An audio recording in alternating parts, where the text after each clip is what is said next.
Welcome back to the series where we clean and renovate this Brooklyn brownstone that has been in my family for 100 years. Hi, I'm Sarah, I'm 23 years old, and I'm helping my family renovate a 5-story, 3-unit Brooklyn brownstone in Dumbo. This is a family house that has been in our family for a long time. And the 3rd floor unit is finally getting renters. And to celebrate, here's a journey of the 3rd floor clean out and renovations. I'm taking you back to the summer, July 2023. It was crazy hot this summer, which means the apartment was extremely musty. This was the apartment as we found it. I will never forget the smell and look of the brown sludge that was in this bathtub. It was so gross. Everything in this bathroom was in complete disrepair. We had to get rid of everything. We even tried to clean the kitchen sink, which backfired. This is actually how we went viral in the first place, believe it or not. Each day we would come to the brownstone to clean it out. We would pick a section to completely clear out. Slowly but surely it was getting done, and we found amazing treasures in the process. Clearly I was not too happy to vacuum whatever was on the floor there. Unfortunately, that was a common occurrence. I never knew what I was touching. Here's some interesting treasures. It was always so satisfying to wash off the dust. And I'm talking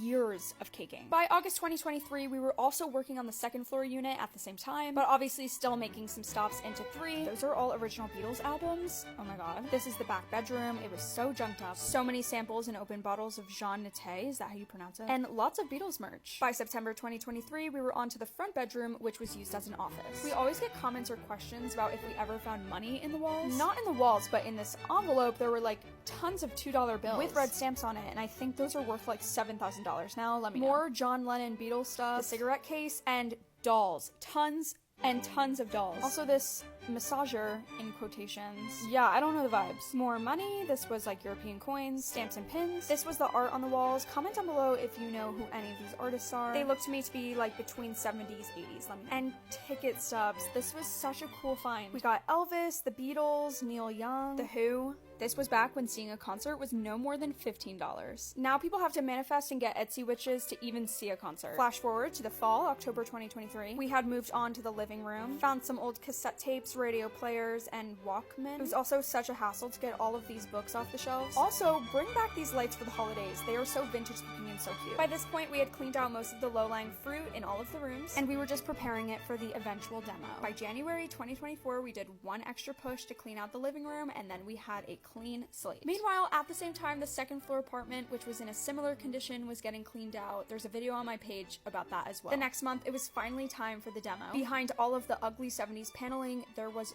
beautiful wallpaper. And not so beautiful, the rusted appliances and farmhouse sink, which I really wanted to keep, but we couldn't. More wallpaper, probably from when this house was first created. I would have done anything to keep this wallpaper, but unfortunately, it was just too much in disrepair. We also had them take out the built-ins in the front office. By April 2024, we were taking down the ceiling and drafting some new plans. For example, in the living room, we were taking the ceiling out to make tall ceilings with exposed beams. And this is the bathroom blueprint and the kitchen mock-up. By June 2024, we had everything framed out, the plumbing and the electrical done, and we were ready to put up the walls. Also, since exposing the beams, we had to seal them. It was a whole process, but super worth it. By August 2024, all of the design decisions had to be made, like the tile, the floor, and I know what you're gonna say, we stripped the character. We really tried to keep and restore every feature in this house, but due to years, and I'm talking like 20 years of neglect, we unfortunately had no choice but to gut pretty much everything. And since this was a rental and we had 3 other floors to do, we just thought it was best to go with renter-friendly options for the floor, the tile, everything, and allow renters full permission to paint, wallpaper, do whatever they want to bring their own character in. That being said, here is the before and after of the 3rd floor.